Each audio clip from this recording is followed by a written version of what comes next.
काल अपघात या ठिकाणी झालेला आहे आणि त्या अपघातानंतर आतापर्यंत गेल्या 24 तासाहून जास्त वेळ झालेला आहे आणि आतापर्यंत ही परिस्थिती जैसे थेच आहे। जसं की माहिती मिळते की प्रशासनाकडून प्रयत्न केले जात आहेत, युद्ध पातळीवर हे प्रयत्न होत आहेत, मात्र ज्वलनशील पदार्थ या टँकरमध्ये असल्यामुळे प्रशासनाकडून विशेष काळजी घेतली जाते आणि त्यामुळेच या संपूर्ण परिस्थितीला ही परिस्थिती हाताळण्यासाठी आणि कंट्रोलमध्ये आणण्यासाठी थोडा जास्तीचा वेळ लागतोय आणि त्याचा फटका इथल्या प्रवाशांना आणि नागरिकांना बसल्याचं आपण पाहतोय। तर साम टीव्हीच्या या स्क्रीनवर तुम्ही एक्सक्लुझिव्ह दृश्य पाहू शकता। गेल्या कित्येक तासांपासून ही वाहनं या ठिकाणी खोळंबलेली आहे।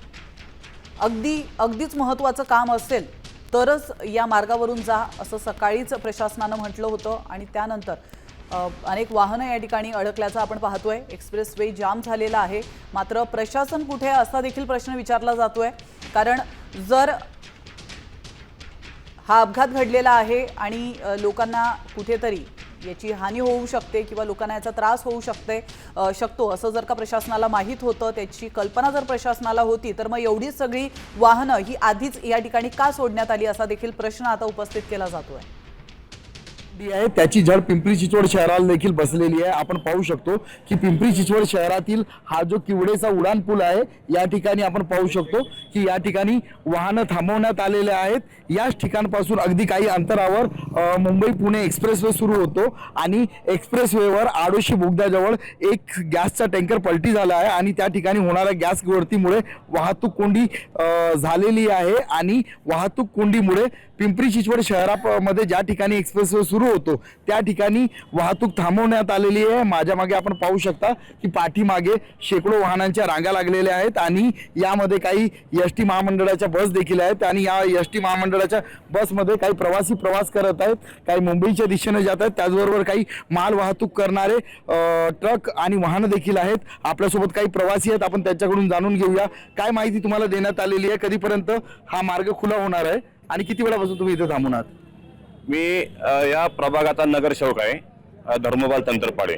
मला जशी माहिती मिळाली की ओडेसे बोगद्याच्या तिथे LPG गॅसचं सिलेंडर पलटी झाल्यानंतर ह्या प्रवाशांची फार मोठी पाण्याची समस्या निर्माण झाली आहे, त्यांना पाणी पिण्यासाठी नाही आहे। त्याच्यामुळे प्रभागाचा नगरसेवक ह्या नात्याने मी या सर्व प्रवाशांना या ठिकाणी पाणी दिलेलं आहे, पिण्याचं पाणी दिलेलं आहे। आता 1-2 तास झाले हे लोक या ठिकाणी थांबलेले आहेत आणि प्रशासन सांगते की 2 तासामध्ये तो रस्ता बोगदा त्या ठिकाणी क्लिअर होणार आहे आणि ह्या सुरळीत प्रवास या ठिकाणी होणार आहे। तर प्रभागाच्या वतीने मी यांची या ठिकाणी जेवढं माझ्याकडनं झालं तेवढं शक्य सेवा करण्याचा प्रयत्न केलेला आहे। इथे काही जे स्थानिक जनप्रतिनिधी आहेत ते प्रवाशांना मदत करत आहेत, आपल्यासोबत काही महामंडळाचे कर्मचारी आहेत। कधीपासून तुम्ही इथे तुमची वाहनं घेऊन थांबलात? 2 तास झाले इथं थांबून 6 वाजेपर्यंत सांगितलंय सुरू होईल, पण प्रशासनाकडून काय सूचना देण्यात आल्या? प्रशासनाकडनं काही सूचना नाही अजून, तसं यांनी पोलीस लोकांनी सांगितलं आम्हाला 6 वाजेपर्यंत थांबा म्हणजे 6 वाजेपासून खुलं होईल म्हणे। तुम्ही कुठून कुठे प्रवास करत आहात आणि कशा प्रकारची झड बसली? मी सांगलीवरून आता मुंबईला निघालोय आणि आम्ही आता इथे आल्यानंतर आम्हाला कळलं की टँकर गॅस पलटी झालेला आहे RGPचा आणि त्याला वेळ लागेल आणि 5-1 वाजतील असं आम्हाला सांगितलंय।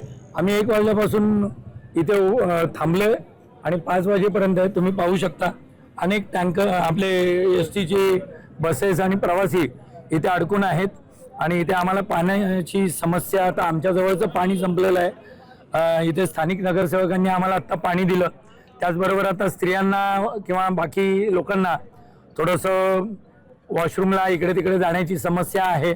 मध्येच असं आम्हाला थांबवल्यामुळं आमची ही एक समस्या प्रवाशांची आहे। लवकरात लवकर आम्हाला वाटतंय की आमची सुटका व्हावी म्हणून आम्ही पण प्रयत्नशील असलेल्या शासनाच्या कर्मचाऱ्यांना आम्ही शुभेच्छा देऊ इच्छितो की आम्हाला लवकरात लवकर इथून मार्गक्रमण करण्यासाठी आम्हाला सोडा, प्रयत्न पाहू शकतो की अचानक या ठिकाणी प्रवासी वाहतूक आणि माल वाहतूक थांबवल्यामुळे या ठिकाणी प्रवाशांची गैरसोय होत आहे। लवकरात लवकर एक्सप्रेसवे खुला करण्यात यावा आणि ह्या वाहतूक कोंडीतून आमची सुटका करण्यात यावी अशी मागणी प्रवाशांनी केलेली आहे। गोपाल मोडगुले, साम टीव्ही न्यूज, पिंपरी चिंचवड।